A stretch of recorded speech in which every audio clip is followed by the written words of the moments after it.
안녕하세요. 마음의 지도를 탐험하는 시간입니다. 우리는 어릴 때부터 귀에 못이 박히도록 듣는 말이 있습니다.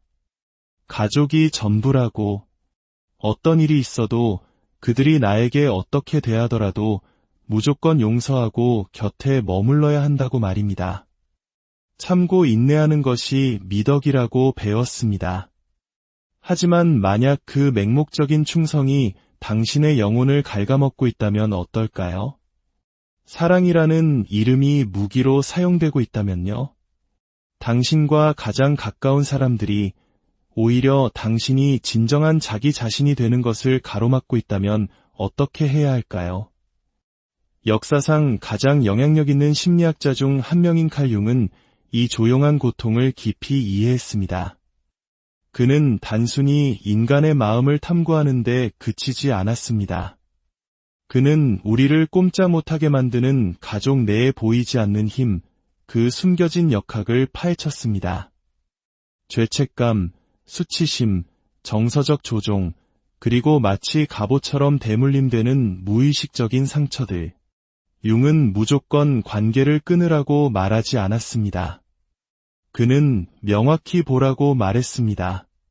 그리고 한번 명확하게 보기 시작하면 이전으로는 결코 돌아갈 수 없다고 했습니다. 오늘 이 이야기는 반항에 대한 것이 아닙니다. 이것은 자기 자신에 대한 존중, 즉 자존에 대한 이야기입니다. 가장 사랑하는 사람들로부터 비롯된 것일지라도 결코 받아들여서는 안 되는 행동들을 인식하고 이것은 사랑이 아닙니다. 더 이상은 안 됩니다. 라고 말할 수 있는 용기에 관한 이야기입니다.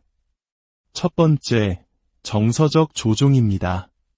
그들은 당신을 사랑한다고 말합니다. 하지만 그 사랑에는 언제나 조건이 붙습니다. 내가 정말 나를 생각한다면 이렇게 해야지. 내 인생을 산다고 나한테 상처를 주는구나. 넌 정말 이기적이야. 이 모든 것은 아주 사소하고 미묘한 죄책감 주기, 과장된 감정 반응, 그리고 암묵적인 규칙들로 시작됩니다. 하지만 시간이 흐르면서 당신은 점점 위축됩니다. 스스로를 의심하게 되고 그저 평화를 유지하기 위해 자신의 목소리를 죽이고 욕구를 억누릅니다. 칼 융은 이러한 상태를 심리적 빙해라고 불렀습니다. 이는 다른 사람의 해결되지 않은 감정이 당신의 마음에 깊이 뿌리를 내려 당신의 행동을 조종하는 상태를 의미합니다. 종종 이러한 조종은 의식적으로 일어나지 않습니다. 부모님이나 가족들은 진심으로 당신을 돕고 있다고 믿을지도 모릅니다. 하지만 그 밑바닥에는 자신의 고통을 직면하기를 거부하는 마음이 깔려 있습니다. 그래서 그들은 당신을 통해 그 고통을 관리하려고 합니다. 결국 당신은 그들의 감정을 돌보는 사람, 상담사, 희생양 또는 구원자가 됩니다. 하지만 그 어떤 것도 당신의 역할이 아닙니다. 당신은 다른 성인의 감정적인 짐을 짊어지기 위해 태어난 것이 아닙니다. 만약 당신이 이러한 정서적 조종을 계속 용납한다면 당신은 다른 사람의 무의식적인 패턴 속에 갇혀 결코 자신만의 이야기를 써내려갈 수 없게 될 것입니다. 이것을 인지하는 것이 바로 첫걸음입니다. 그들을 미워할 필요는 없습니다. 하지만 이 악순환의 고리를 당신의 손으로 끊어내야만 합니다. 두 번째, 당신의 진정한 자아를 억압하는 것입니다. 그런 식으로 말하지 마라. 너는 왜 항상 그렇게 유별나게 구니? 너 때문에 우리가 창피해 죽겠다. 때로는 가장 고통스러운 거절은 낯선 사람에게서 오는 것이 아닙니다.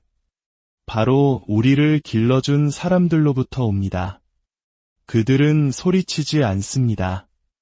대신 수치심을 줍니다. 그들은 당신을 그들이 생각하는 이상적인 모습으로 빚어내려 하면서 본래 당신의 모습을 서서히 지워나갑니다. 칼 융은 모든 인간이 개성화라는 길 위에 있다고 믿었습니다. 개성화란 온전하고 진정성 있으며 진정한 자기 자신이 되어가는 과정을 말합니다. 하지만 이 길은 종종 집단적인 기대, 이를테면 문화, 종교, 전통, 그리고 바로 가족에 의해 가로막힙니다. 융은 이렇게 썼습니다. 평생의 특권은 온전한 자기 자신이 되는 것이다. 하지만 만약 당신의 가족이 당신의 진정한 모습을 위협으로 간주한다면 어떻게 될까요? 어쩌면 당신은 생각이 다르고 옷 입는 방식이 다르고 다른 직업을 선택했거나 그저 영혼의 결이 다를 뿐일지도 모릅니다. 그들은 당신을 자신들이 편안하게 느끼는 틀 안에 가두려고 합니다. 왜냐하면 당신의 자유가 그들 자신의 두려움을 상기시키기 때문입니다. 하지만 여기 진실이 있습니다. 당신은 다른 사람의 편안함을 비추는 거울이 되기 위해 이 세상에 온 것이 아닙니다. 다른 사람이 써준 각본대로 인생을 살기 위해 온 것도 아닙니다. 당신은 온전한 존재가 되기 위해 이곳에 있습니다. 가족을 포함하여 그 누구든 당신의 빛을 어둡게 만들라고 요구한다면 그들은 진정한 당신을 사랑하는 것이 아닙니다. 그들은 자신들을 안전하게 느끼게 해주는 버전의 당신을 사랑할 뿐이며 그것만으로는 결코 충분하지 않습니다. 세 번째, 걱정이라는 가면을 쓴 끊임없는 비난입니다. 다 널 위해서 하는 말이야. 내가 실수할까 봐 그러지. 넌 너무 예민해. 어떤 가족 구성원들은 그들의 잔인함을 사랑이라는 언어로 포장합니다. 그들의 말은 칼날처럼 날카롭게 파고들지만 겉으로는 걱정의 가면을 쓰고 있습니다. 그들은 그것을 정직함이라 부르고 보살핌이라 말하지만 결코 그렇게 느껴지지 않습니다. 칼 융은 우리가 인정하기를 거부하는 우리 자신의 어둡고 무의식적인 부분, 즉 그림자에 대해 경고했습니다. 그리고 여기 불편한 진실이 있습니다.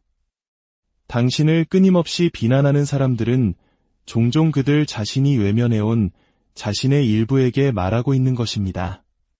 그들이 너 그런 식으로 해서는 절대 성공 못해라고 말할 때 그것은 어쩌면 그들 자신이 결코 마주하지 못했던 실패의 메아리일 수 있습니다. 그들이 넌 너무 약해라고 말할 때 그것은 무력해지는 것에 대한 그들 자신의 두려움을 드러내는 것일 수 있습니다. 하지만 그들은 스스로를 치유하는 대신 투사를 선택합니다. 자신의 내면의 부서진 조각들을 당신에게 던져버리는 것입니다. 만약 당신이 이를 알아차리지 못한다면 당신은 그 목소리를 믿기 시작할 것입니다. 그것을 진실이라 부르고 그것을 안식처라 여기게 될 것입니다. 융은 투사야말로 자기 인식을 가로막는 가장 큰 장애물 중 하나라고 믿었습니다. 타인에 대해 우리를 짜증나게 하는 모든 것은 우리 자신을 이해하도록 이끌 수 있다. 하지만 그 짜증이 끊임없는 비난으로 변질될 때 그것은 무기가 됩니다. 당신은 그 누구에게도 당신의 마음, 꿈, 심장에 접근할 권한을 줄 의무가 없습니다. 특히 그들이 당신을 무너뜨리기 위해서만 그 권한을 사용한다면 말입니다. 설령 그들이 단지 솔직했을 뿐이라고 말하더라도 말입니다. 당신은 누군가를 깊이 사랑하면서도 그들이 당신에게 강요하려는 역할, 실패자, 실망스러운 존재, 늘 부족한 사람이라는 역할을 단호히 거부할 수 있습니다. 당신은 다른 사람의 그림자를 담아내는 캔버스가 아닙니다. 네 번째, 통제의 도구로서의 죄책감입니다. 내가 널 어떻게 키웠는데 전화 한 통이 없니? 내가 떠나면 내 가슴이 찢어질 거다. 이것은 사랑이 아닙니다. 애정으로 포장된 죄책감입니다. 이것은 유대감에 관한 것이 아니라 통제에 관한 것입니다. 칼 융은 죄책감이 얼마나 강력한 힘을 가질 수 있는지 이해했습니다. 특히 우리가 평생의 빚을 졌다고 느끼는 대상, 즉 부모, 형제, 어른들로부터 비롯될 때 더욱 그렇습니다. 아니오라고 말하는 것은 배신처럼 느껴지고 거리를 두는 것은 그들을 버리는 것처럼 느껴집니다. 하지만 죄책감은 도덕성과 동의어가 아닙니다. 그리고 죄책감은 사랑과도 다릅니다. 누군가가 죄책감을 이용하여 당신의 선택을 조종할 때 그들은 당신에게 자신들을 위로하기 위해 당신 자신을 버리라고 요구하는 것입니다. 그 대가는 실로 엄청납니다. 당신은 방향 감각을 잃고 모든 결정 앞에서 망설이게 됩니다. 이것이 나에게 옳은 일인가, 대신 이것이 그들을 화나게 할까?를 먼저 묻게 됩니다. 시간이 흐르면서 당신은 자신의 욕망의 유령처럼 다른 사람의 인생을 살기 시작합니다. 이 패턴을 깨는 것은 당신을 배은망덕한 사람으로 만들지 않습니다. 오히려 당신을 깨어있는 사람으로 만듭니다. 진정한 사랑은 당신이 성장한다는 이유로 당신을 벌하지 않기 때문입니다. 진정한 사랑은 이렇게 말합니다. 설령 그것이 나에게 불편하더라도 나는 내가 자유로워지기를 원한다. 당신을 작은 틀 안에 머물도록 죄책감을 심어주는 사람들은 결코 변하지 않을지 모릅니다. 하지만 당신은 변할 수 있습니다. 잠시 이야기를 이어가기 전에 오늘 우리의 이야기가 당신의 마음에 작은 울림을 주었다면 좋아요를 통해 그 마음을 표현해 주세요. 여러분의 작은 움직임이 이 지혜가 더 많은 분들에게 닿을 수 있는 길을 열어줍니다. 그리고 마음의 여정에 계속 함께하고 싶으시다면 채널을 구독하여 다음 이야기를 놓치지 마세요. 5번째, 원래 저런 사람이야 라며 정당화되는 언어적, 정서적 학대입니다. 악의는 없었어. 원래 말투가 그래. 저 사람 성격이 원래 저렇잖아. 이런 말을 얼마나 많이 들어보셨나요? 혹은 스스로에게 얼마나 많이 되뇌셨나요? 칼 융은 우리가 어린 시절에 정상이라고 받아들인 것을 성인이 되어서도 익숙한 것으로 여기게 된다고 이해했습니다. 그리고 익숙한 것은 종종 사랑처럼 느껴집니다. 하지만 진실은 이것입니다. 끊임없이 모욕당하고 소리 지름을 당하고 무시당하거나 외면당하는 것은 사랑이 아닙니다. 그것은 학대입니다. 비록 신체적인 폭력이 아닐지라도 단지 말뿐일지라도 말입니다. 누군가가 반복적으로 당신의 감정적 경계를 침범하고 수치심을 주고 당신의 기억과 감정을 왜곡하며 당신의 고통을 조롱한 뒤 아무런 변화 없이 용서를 기대한다면 그들은 당신을 사랑하는 것이 아닙니다. 당신을 통제하고 있는 것입니다. 융은 상처받은 내면 아이에 대해 자주 이야기했습니다. 이는 우리가 처음 고통을 느꼈던 바로 그곳에서 계속해서 사랑을 갈구하는 우리 내면의 일부입니다. 그래서 우리 중 많은 이들이 그 상처를 떠올리게 하는 관계 속으로 계속 되돌아갑니다. 우리가 약해서가 아닙니다. 진정한 안전함이 어떤 느낌인지 한 번도 배워본 적이 없기 때문입니다. 그리고 여기에 정말 무서운 부분이 있습니다. 이러한 역학관계에 오래 머무를수록 당신은 자신이 그런 대우를 받아 마땅하다고 믿게 될 가능성이 커집니다. 이것이 바로 사랑의 본 모습이라고 여기게 됩니다. 하지만 융은 당신에게 다르게 말할 것입니다. 그는 가장 용감한 행동은 더 많은 고통을 참아내는 것이 아니라 그 순환의 고리를 끊어내는 것이라고 말할 것입니다.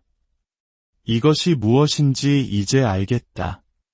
나는 이 고통을 대물림받지 않을 것이다. 그리고 나는 이 고통을 다음 세대에게 물려주지도 않을 것이다. 라고 선언하는 것입니다. 설령 그것이 가족일지라도, 당신이 그들을 사랑한다 할지라도, 그들이 영원히 이해하지 못한다 할지라도 말입니다. 당신의 평화는 배신이 아닙니다. 새로운 시작입니다. 당신의 평화를 지키기 위해 애쓰는 당신은 이기적인 것이 아닙니다. 경계를 설정하는 당신은 잔인한 것이 아닙니다. 당신을 있는 그대로 보기를 거부하는 사람들로부터 멀어지는 당신은 망가진 것이 아닙니다. 칼 융의 가르침은 우리에게 가장 두려운 일은 자기 자신을 온전히 받아들이는 것이라고 상기시켜줍니다. 하지만 바로 그곳에서 치유가 시작됩니다. 다른 사람을 고치는 것에서가 아니라 결코 오지 않을지도 모를 사과를 기다리는 것에서가 아니라 이렇게 말하는 것에서 시작됩니다. 그 누구도 나에게 말해주지 않았을지라도 나는 더 나은 대우를 받을 자격이 있다. 존중, 안전, 그리고 사랑은 결코 협상의 대상이 될 수 없기 때문입니다. 더 이상은 말입니다. 그러니 이제 스스로에게 허락하십시오. 위축되는 것을 멈추고 변명하는 것을 멈추고 그만 참으십시오. 당신은 결코 다른 사람의 그림자 속에서 살도록 태어난 존재가 아닙니다. 당신은 온전한 자기 자신이 되기 위해 태어났습니다. 당신은 존중받을 자격이 있습니다. 당신은 안전할 자격이 있습니다. 그리고 당신은 조건 없는 사랑을 받을 자격이 있습니다. 당신의 온전한 여정을